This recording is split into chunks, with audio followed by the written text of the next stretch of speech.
बिस्मिल्लाहिर्रहमानिर्रहीम। दोस्तों CS 506 की तीसरी असाइनमेंट का सलूशन देखेंगे आज हम। इसके लिए जो प्री रिक्विजिट्स हैं वो आपके पास जो है टॉमकैट सर्वर जो है वो इंस्टॉल होना चाहिए। उसको आपने इसमें कैसे इंस्टॉल करना है, कैसे इसके साथ लिंक करना है, उसके लिए वीडियो का डिस्क्रिप्शन आपको नीचे मिल जाएगा। वीडियो के डिस्क्रिप्शन में उसका लिंक आपको मिल जाएगा, वहाँ से आप उसको देख के उसको कर सकते हैं कैसे आपने इसके अंदर जो है लिंक करना है टॉमकैट सर्वर को। तो सबसे पहले आपने नेटबीन्स आईडी अपनी खोल लेनी है, ठीक है जी। और कोशिश करना है कि आपका नेटबीन, आपकी जेडीके हर चीज़ जो है वो लेटेस्ट हो, हर चीज़ आप लेटेस्ट से इस्तेमाल करें ताकि ये जो मेरी बनाई हुई असाइनमेंट है इसको आप कर सकें अपने आईडी के ऊपर। सबसे पहले आपने करना क्या है, फाइल में जाना है, न्यू प्रोजेक्ट, ठीक है जी। उसके बाद जावा मावन और वेब एप्लीकेशन को आपने सेलेक्ट करना है और यहाँ से आपने कर देना है नेक्स्ट। इस जगह पे आपने जाके अपना प्रोजेक्ट का नाम लिख लेना है। मैंने CS 506 का तीसरा सलूशन लिखा हुआ है, आप जो मर्ज़ी इसको नाम दे लें, ठीक है जी। उसके बाद नेक्स्ट करेंगे। आपके पास यहाँ पे सर्वर जब आप पहले ऐड कर लेंगे तो सर्वर यहाँ पे आपके पास डिस्प्ले हो रहा होगा, ठीक है जी। वो आपने सर्वर सेलेक्ट कर लेना अपाची का और यहाँ से इसको फिनिश कर देना है, ठीक है जी। ये क्रिएट करने के बाद आपके पास कुछ इस तरह के फ़ोल्डर्स इसके अंदर आ जाएंगे। सबसे पहले आपने वेब पेजेस वाला फ़ोल्डर खोलना है और जिस जगह आपने ये स्टोर का आपका प्रोजेक्ट स्टोर होगा उस जगह जाके आपने जो आपका वेब ऐप का फ़ोल्डर है उसके अंदर आपने जाके एक एसेट्स का फ़ोल्डर डिक्लेयर कर लेना है, मतलब बना लेना है। और उसके अंदर आपने जो है अपनी फ़ाइल जो है डेटाबेस की ACCDB की एक्सटेंशन के साथ वो आपने उसके अंदर रख लेनी है, ठीक है जी। मैं आपको दिखा देता हूँ,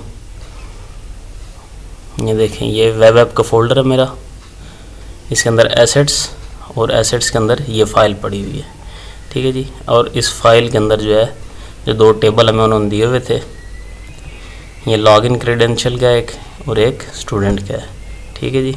तो ये दोनों चीज़ें इसके अंदर दो टेबल्स होंगे और ठीक है। उसके बाद सबसे पहले आपने क्या करना है कि अपनी index.html की जो फ़ाइल है वो खोल लेनी है। अच्छा, आपने ऐसे करना है कि जो आप ये कोड देख रहे हैं कोशिश करें कि वीडियो आप 5 सेकंड की भी मिस ना करें, क्योंकि अगर आपने वीडियो को स्किप कर दिया तो हो सकता है कि फिर ये आपको प्रॉब्लम दे, आप कर ना सकें इसको, ठीक है जी। सिंपल सा इसकी डिज़ाइनिंग है ये HTML की, टाइटल उसका, उसके बाद उसका स्टूडेंट वैक्सीनेशन पोर्टल जो उससे पहले डिस्प्ले होगा, फिर आपकी आईडी आएगी यहाँ पे। उसके बाद हमने एक फॉर्म क्रिएट करना है जिसमें जो हमारा लॉगिन फॉर्म है, ठीक है जी। इसको हमने क्रिएट करके CS 506 हमारा प्रोजेक्ट का नाम है और /login जो है ये लॉगिन हमें लॉगिन सर्वलेट पे ले जाएगा और इस लॉगिन सर्वलेट पे हम कैसे जाएंगे वो भी मैं भी आपको बताता हूँ, ठीक है जी। उसके बाद नीचे उसी तरह ये साइन इन पेज है, नीचे स्टूडेंट आईडी है, इनपुट टाइप इनकी टेक्स्ट और पासवर्ड की जो है वो पासवर्ड होगी, ठीक है जी। स्टूडेंट पासवर्ड और स्टूडेंट आईडी। और ये आपने उसके बाद नीचे जो है दो बटन लगा देने हैं, एक लॉगिन का और एक साइन इन का।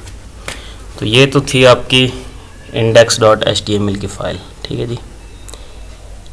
उसके बाद आपने ये करना है कि सोर्स पैकेजेस वाला फ़ोल्डर जो है इसको खोल लेना है और इसके अंदर एक नया पैकेज क्रिएट करना है कि इसके अंदर डिफ़ॉल्ट होगा, उसको आप डिलीट कर दें और नया वाला जो पैकेज है वो उसमें आप क्रिएट कर लें। कैसे क्रिएट करेंगे, इसके ऊपर आप राइट क्लिक करेंगे, न्यू, और ये जावा पैकेज, यहाँ पे जावा पैकेज लिखेंगे। आप यहाँ पे जो भी इसका नाम लिखेंगे पैकेज का, कुछ भी आप नाम देना चाहे, मैंने सलूशन दिया हुआ, आप कुछ भी इसको नाम दे सकते हैं, तो आपका पैकेज जो है वो क्रिएट हो जाएगा। अब इस पैकेज के अंदर आपको फाइल्स जो हैं वो दी हुई हैं उन्होंने कि आपने इसके अंदर कौन कौन सी फ़ाइल जो है वो क्रिएट करनी है। ये आपको असाइनमेंट के लास्ट में मिल जाएंगी, ठीक है जी। यहाँ से आपने देख के जो जो इनके अंदर फंक्शंस लिखे हुए हैं वही आपने इम्प्लीमेंट करने हैं। HTML का एक पेज होना चाहिए इसके अंदर। उसके बाद जावा क्लासेस, स्टूडेंट की क्लास होगी, ये आपने इनके यहाँ से मेथड्स और इनके एट्रीब्यूट्स हैं वो भी लाजमी देख लेने हैं। यही एट्रीब्यूट्स और मेथड्स आपने इस्तेमाल कर लेने हैं। उसके बाद जावा ऐप मैनेजर की क्लास होगी, ठीक है जी। उसके बाद डेटाबेस हेल्पर की क्लास होगी, फिर सर्वलेट्स हैं 5 ये होंगे, और इनके आपको बीच में इन्होंने फंक्शन जो हैं वो जो इम्प्लीमेंट करने हैं आपने वो भी दिए हुए हैं।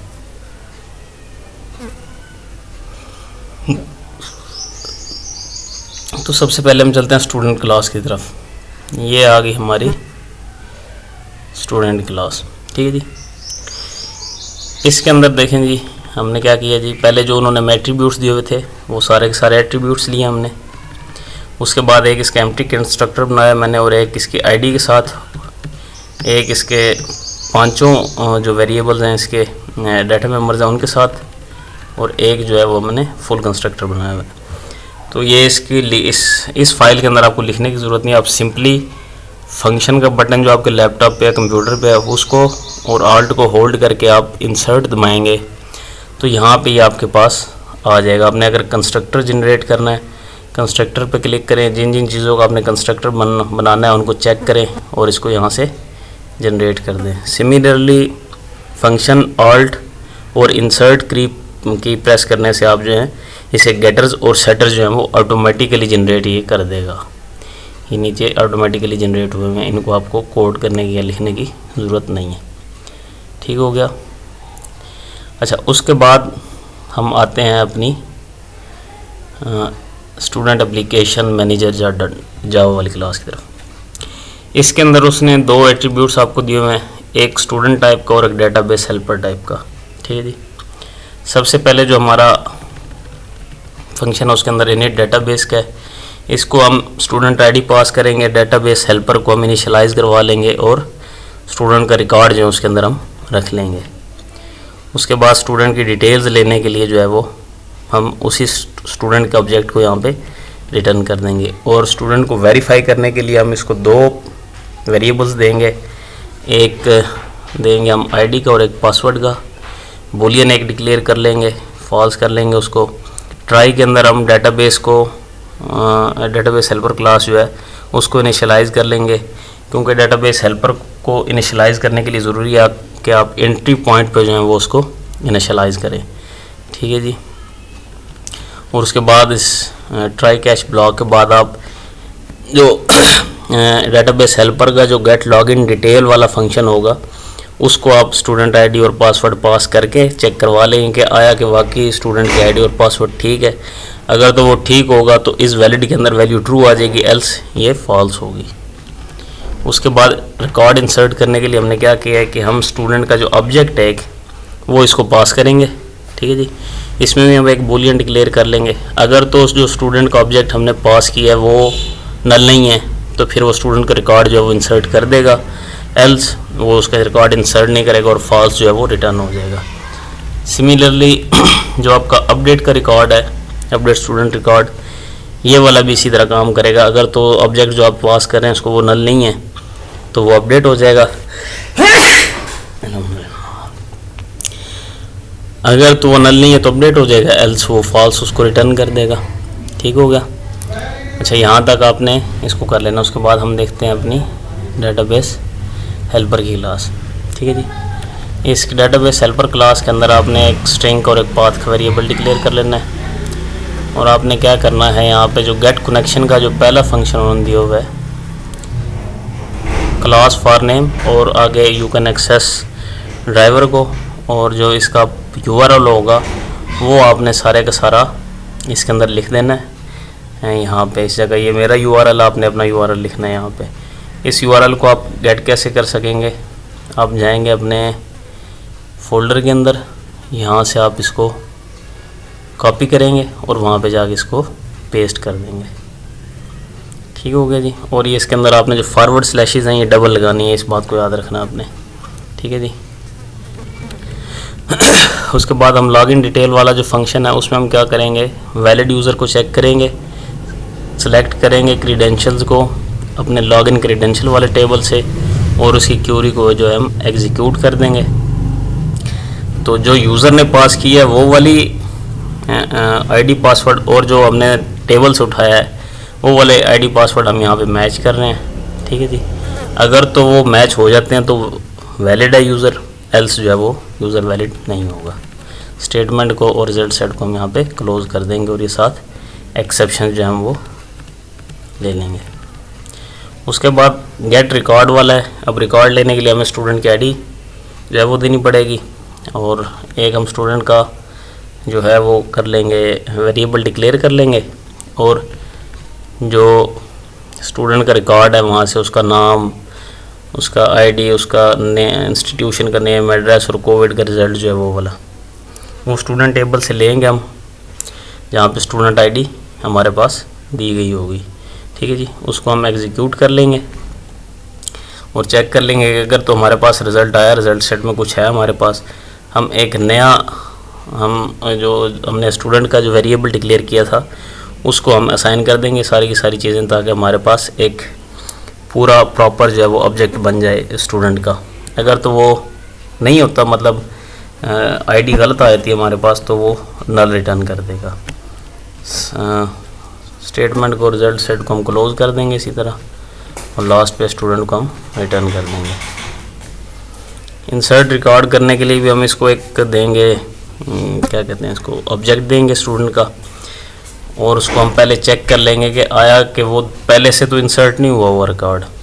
अगर तो वो पहले से इंसर्ट हुआ हुआ है तो वो नल होगा आपके पास। ठीक है जी, क्योंकि जब हम गेट रिकॉर्ड करेंगे और वो एग्जीक्यूट ही नहीं होगा क्योंकि उसके अंदर रिकॉर्ड पहले से मौजूद है, तो हमारे पास जो है वो स्टूडेंट का जो वेरिएबल है वो नल हो जाएगा। दोबारा से ये रिकॉर्ड जो है वो नहीं बीच में इंसर्ट करेगा। ठीक है जी, अगर तो ऐसा नहीं है, पहले से रिकॉर्ड मौजूद नहीं है, तो हम क्या करेंगे, जो हमने स्टूडेंट का ऑब्जेक्ट इसको पास किया है उसकी सारी की सारी वैल्यूज़ जो हैं हम वो टेबल के अंदर इंसर्ट कर देंगे कुछ इस तरह से, और उसको अपडेट क्यूरी से हम अपडेट कर देंगे। तो जो हमारे पास ये स्टेटमेंट आई है हमें इंटीजर रिटर्न करती है कि कितने इसने रोज़ को अफेक्ट किया है। अगर तो 0 से ज़्यादा रोज़ है तो ज़ाहिर है हमारा जो है वो इंटर हो गया डाटा, वो हमें ट्रू रिटर्न करेगा, एल्स जो है वो हमें फॉल्स रिटर्न कर देगा। स्टेटमेंट को क्लोज़ करेंगे और ट्राई कैश ब्लॉक को भी क्लोज़ करेंगे और रिटर्न कर देंगे इंसर्टेड को। सेम इसी तरह आप अपडेट आपने करना है। अपडेट के लिए जो है आपने वही फार्मूला है इसका, उसी तरह से आपने उसके जो आप इसको स्टूडेंट का जो वेरिएबल है वो पास हुआ होगा उसकी वैल्यूज़ आपने सब के अंदर सेट कर देनी है, उसको एग्जीक्यूट करना है और चेक कर लेना है कि अपडेट हो गया या नहीं। अगर तो अपडेट हो जाता तो ट्रू होगा, एल्स वो फॉल्स होगा। ठीक है जी, तो ये थी हमारी डेटाबेस की क्लास। तो इसके बाद हम चलेंगे अपने सर्वलेट्स की तरफ। ऐसे सर्वलेट्स आप जब इसके अंदर क्रिएट करेंगे तो सर्वलेट क्रिएट करने के लिए आपको सॉल्यूशन के ऊपर आप राइट क्लिक करेंगे, न्यू करेंगे और सर्वलेट पे चले जाएंगे। यहाँ से जब आप इसको नेक्स्ट करेंगे अपने सर्वलेट का नाम दे के, जो नाम उन्होंने दिए हुए हैं वो आपने वहाँ पे लिख लेने हैं। इस पेज पे जब आप आएंगे आपने एक तो add information to deployment descriptor, इसको लाजमी हर बार चेक करना है, और यहाँ पे आपने URL दे देना जो भी आप देना चाहें स्लैश, और उसके आगे जो भी आपने लॉगिन लिखेंगे आप यहाँ पे, अगर मैं लॉगिन लिखता हूँ तो लॉगिन का सर्वलेट क्रिएट हो जाएगा। और आप जो पहले आपने देखा होगा इंडेक्स के अंदर जो लॉगिन लिखा हुआ था मैं लास्ट पे, वो यहीं से इसने URL पैटर्न को लिया है। बाकी भी आप अपनी मर्ज़ी से जो इसको देना चाहते हैं, इनको जो जितने भी सर्वलेट्स हैं वो आप दे सकते हैं। तो सबसे पहले हम लॉगिन सर्वलेट पे चलते हैं। क्रिएट हो गया लॉगिन सर्वलेट का, आपके पास कुछ इस तरह से आ जाएगा। यहाँ पे आपने जो है डेटाबेस हेल्पर का जो पाथ है उसको इनिशियलाइज़ कर लेना है। ठीक है जी, ये कुछ इस तरह से होगा। उसके बाद प्रोसेस रिक्वेस्ट आ जाएगी आपकी।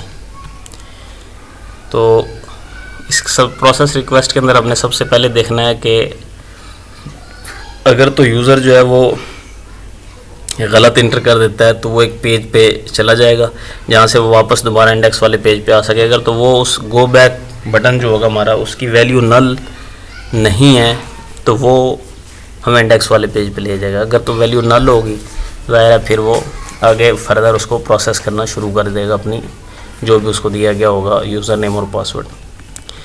एल्स हम क्या कर रहे हैं जी, आईडी ले रहे हैं और पासवर्ड ले रहे हैं।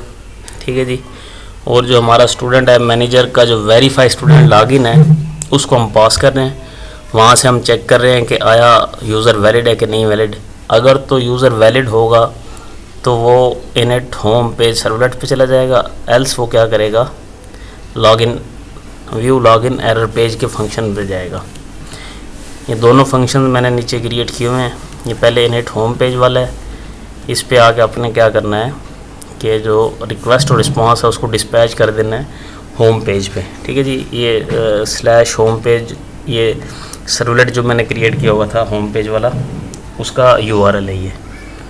उसके बाद नीचे जो आपका लॉगिन का एरर पेज है वो आपने यहाँ पे लिख देना है।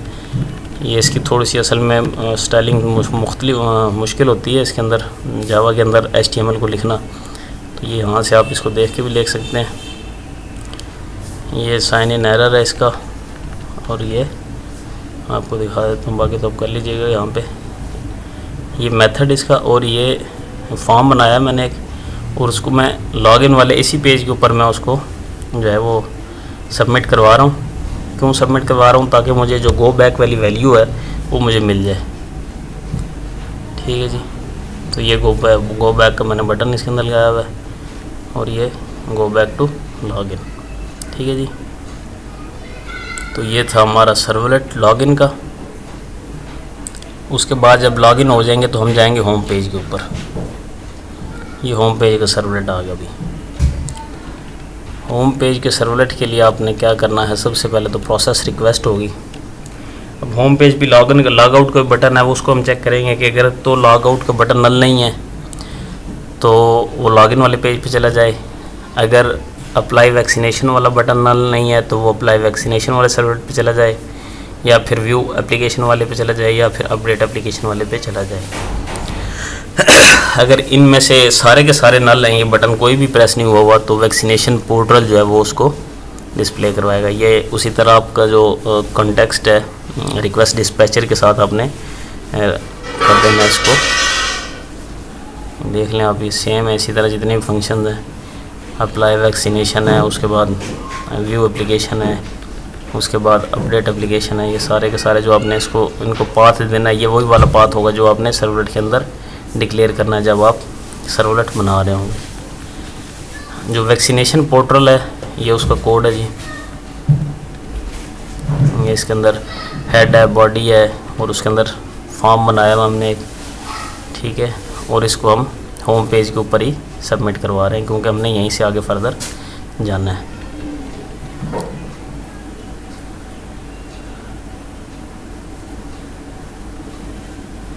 अप्लाई फॉर वैक्सीनेशन, ये मैं आपको दिखा देता हूँ नीचे करके। ये बटन बनाए हुए हैं। ठीक है जी, इनपुट और इन सब की टाइप जो है सबमिट है। ये आपने इस तरह से बना लेनी है, और यहाँ पे आपका खत्म हो जाएगा। और लॉग आउट के लिए आपने क्या करना है, इस तरह HTML लिख लेनी है, और HTML के अंदर आपने यहाँ पे लिख लेना thank you log out successfully, और आगे जो है वो इसका जो स्माइली बनी हुई है वो। ठीक है जी, तो इनमें से आप देखें जी, जैसे ही यूज़र जो है वो करेगा किसको क्लिक, इनमें से अप्लाई वैक्सीनेशन को। ठीक है जी, तो चला जाएगा अप्लाई वैक्सीनेशन वाले सर्वलेट के ऊपर इस पेज पे। यहाँ पे आता है वो, यहाँ पहले प्रोसेस रिक्वेस्ट है। अगर तो उसके अंदर हमने सबसे पहले तो ये चेक करना है कि उसने जो अप्लाई किया है वैक्सीनेशन के लिए, अगर तो उसका कोविड टेस्ट जो है वो नेगेटिव है। ठीक है जी, अगर तो वो नेगेटिव है फिर वो चेक एलिजिबिलिटी वाले फंक्शन पे जाएगा, एल्स वो अप्लाई फॉर वैक्सीनेशन वाले पे जाएगा। चेक एलिजिबिलिटी में हमने क्या करना है, डिस्प्ले करवा देना है कि जी आप जो हैं इसी तरह एलिजिबल नहीं है वैक्सीनेशन के लिए। और अप्लाई वैक्सीनेशन के अंदर हमने क्या करना है, स्टूडेंट का ऑब्जेक्ट बनाना है। ठीक है जी, और उसको उसकी डिटेल्स ले लेनी है स्टूडेंट ऐप मैनेजर वाले फंक्शन से। ठीक है जी, गेट स्टूडेंट डिटेल। उसके बाद हमने चेक करना है कि जो अगर तो अप्लाई इक्वल है, जो हम उसके ऊपर अप्लाई का बटन हमने रखा हुआ है उसकी वैल्यू इक्वल है अप्लाई के, मतलब वो उसने प्रेस किया है इक्वल, उसने अप्लाई का बटन प्रेस किया है, तो क्या करेंगे हम आईडी लेंगे, नेम लेंगे, इंस्टीट्यूशन लेंगे, उसका एड्रेस लेंगे और उसका कोविड का टेस्ट लेंगे। सारी चीज़ों को लेके हम वेरिएबल के अंदर रखेंगे और स्टूडेंट का एक ऑब्जेक्ट बना के उसको पास कर देंगे। और उसके बाद हम यहाँ पे स्टूडेंट मैनेजर को इंसर्ट करवा देंगे। और उसका एक वेरिएबल को चेक के अंदर उसको रख लेंगे। पंखा बंद कर दे।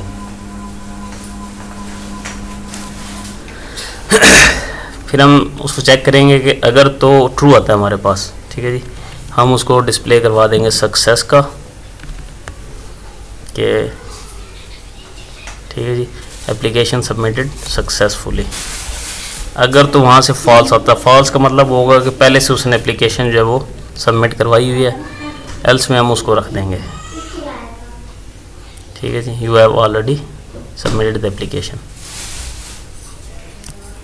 उसके बाद नीचे हम आएंगे, जो हमने ऊपर वाली इफ़ कंडीशन लगाई थी सबसे टॉप वाली, मैं आपको दिखाता हूँ कहाँ पे है, ये वाली, ठीक है जी। मतलब अभी अगर उसने प्रेस नहीं किया हुआ इक्वल का बटन, तो वो क्या करेगा, फिर वो अप्लाई फॉर वैक्सीनेशन वाला जो ओरिजिनल पोर्टल है उसके ऊपर आ जाएगा। उसके अंदर हमने क्या किया है, जो स्टूडेंट का ऑब्जेक्ट हमने डिक्लेयर किया था वहाँ से हम उसकी स्टूडेंट आईडी लेंगे जो टॉप पे हमने डिस्प्ले करवाई हुई है, और इसको हम यहाँ पे रीड ओनली कर देंगे, ठीक है जी। और इसके बाद हम नीचे करेंगे इसको। उसके बाद आप स्टूडेंट का नाम लेंगे उससे, यहाँ पे नेम, इनपुट टाइप टेक्स्ट होगी, आप उसको स्टूडेंट नेम ये इस तरह से, ठीक है जी। फिर आपने उसकी इंस्टीट्यूशन लेना है, फिर उसका इंस्टीट्यूशन का एड्रेस लेना है, और फिर आपने कोरोना टेस्ट लेना है उसको। इसके अंदर आपने सिलेक्ट का जो है वो रखना है टैग, और सिलेक्ट के अंदर एक पॉजिटिव और एक नेगेटिव 2 वैल्यूज़ आपने इसको दे देनी है, और इसको लास्ट पे आपने एक बटन लगा देना है, ठीक है जी। अप्लाई इसका नाम रख लें, और यहाँ पे भी इसको वैल्यू अप्लाई कर ले, क्योंकि इस बटन के ऊपर ये सारे का सारा काम चलेगा इसका। कोड ज़रा जल्दी जल्दी जा रहा है, आप यहाँ से इसको वीडियो पॉज करके बेशक देख लीजिएगा। ये तो इतना था हमारा अप्लाई वैक्सीनेशन वाला, ठीक है जी। अब जब हम वैक्सीनेशन को अप्लाई कर देंगे, रिज़ल्ट ले लेंगे, उसके बाद हम देख सकते हैं इसको व्यू एप्लीकेशन सर्वलेट को आप देख लेंगे।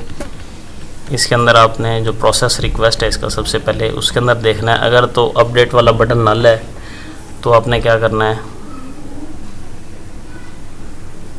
अपडेट एप्लीकेशन अपडेट ऐप वाले उस पर चले जाना है सर्वलेट पे, ठीक है जी।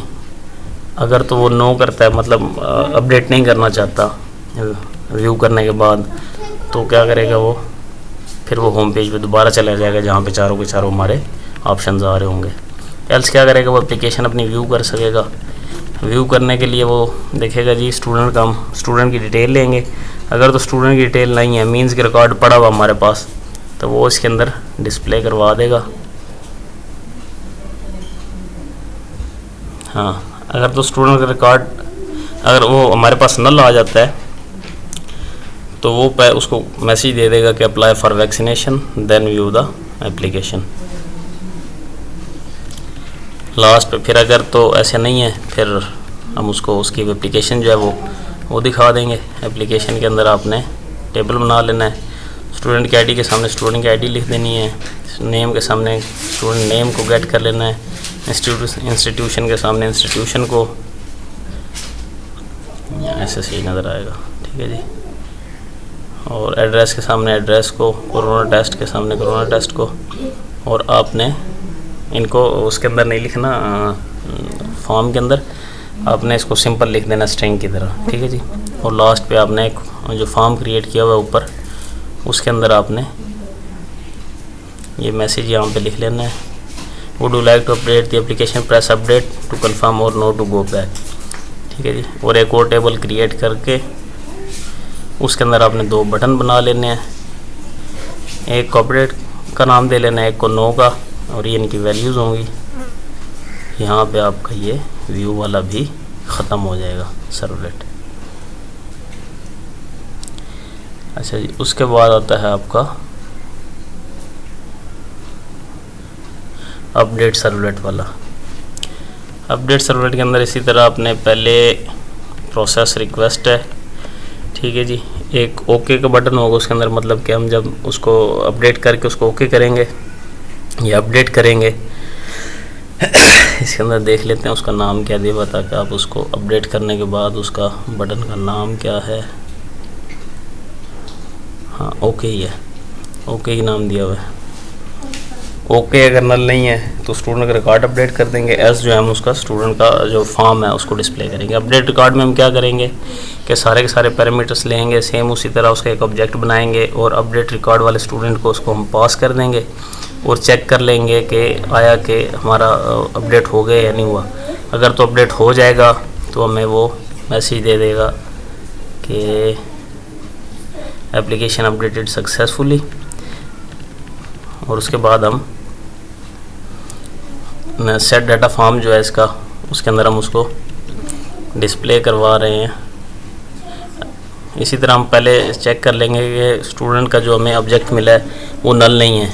अगर तो वो नल होगा वो क्या करेगा, वो कहेगा पहले एप्लीकेशन के लिए अप्लाई करें, तब आप उसको अपडेट कर सकते हैं। ठीक हो गया।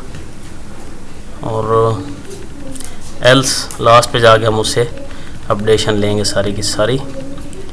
जैसा फॉर्म आपने पहले बनाया था उसी तरह उसको यहाँ पे कॉपी पेस्ट कर दें। यहाँ पे सिर्फ जो वैल्यूज़ हैं इनकी, इनके अंदर आपने जी इसको गेट स्टूडेंट करने आईडी को और टेस्ट वाले को इसको आपने रीड ओनली लिखना है सिर्फ। वहाँ पे जो वैल्यूज़ हैं उसके अंदर आप स्टूडेंट का आईडी, नेम, इंस्टीट्यूशन नेम और एड्रेस गेट करके और कोविड का रिज़ल्ट जो है वो गेट करके उसको डिसेबल कर देना है। ठीक है जी। और नीचे आपने बटन बना देना है एक ओके का। ठीक है जी, ये ओके। तो ये थी जी हमारी एप्लीकेशन। मेरे ख्याल में कोई पेज हमारा अभी रह नहीं गया, हमने सारे के सारे पेज जो वो क्लियर कर लिए हैं। अभी हम जो इसको रन करके चेक कर लेते हैं। इसके लिए पहले आपने जो है अपना वो लाजमी कर लेना है, उसको टॉमकैट सर्वर को इसको लिंक ज़रूर कर लेना है इसके अंदर। ठीक है जी। इस तरह से आपके पास मेन पेज आएगा। रन करने के बाद यहाँ पे आपने आईडी देनी है। चलिए मैं पहले गलत आपको पासवर्ड 1321 लिखा हुआ, मैं 123 देता हूँ इसको पासवर्ड। चेक कर लेते हैं कि आया कि सही चल रहा है या नहीं है। तो साइन इन एरर आ गया हमारे पास, इनवैलिड स्टूडेंट आईडी और password. Go back to login. यहाँ पे हम क्या हुआ, दोबारा इसको 321 जो उन्होंने पासवर्ड दिया हुआ था यूनिवर्सिटी वालों ने वो करेंगे तो ये साइन इन हो जाएगा। ठीक है जी। उसके बाद यहाँ से आपने अप्लाई करना है। इस तरह से आपके पास आ जाएगा। ये अनएडिटेबल, आप इसको एडिट नहीं कर सकते। ठीक है जी। यहाँ पे आपने अपना नाम लिख देना है, कुछ भी, इंस्टीट्यूशन VU और लाहौर। कोरोना टेस्ट यहाँ पे अगर मैं नेगेटिव करता हूँ तो नॉट एलिजिबल फॉर वैक्सीनेशन आएगा ये। ठीक हो गया जी। तो इसको हम करते हैं पॉजिटिव और यहाँ से करते हैं अप्लाई। तो क्योंकि आपने डेटाबेस में देखा था उसके अंदर मैंने ये पहले से इसके अंदर एक रिकॉर्ड एंटर है। ये जब ये पहले हुआ था इसलिए ये कह रहा है कि जी आपने पहले से जो एप्लीकेशन जो है वो सबमिट करवाई हुई है।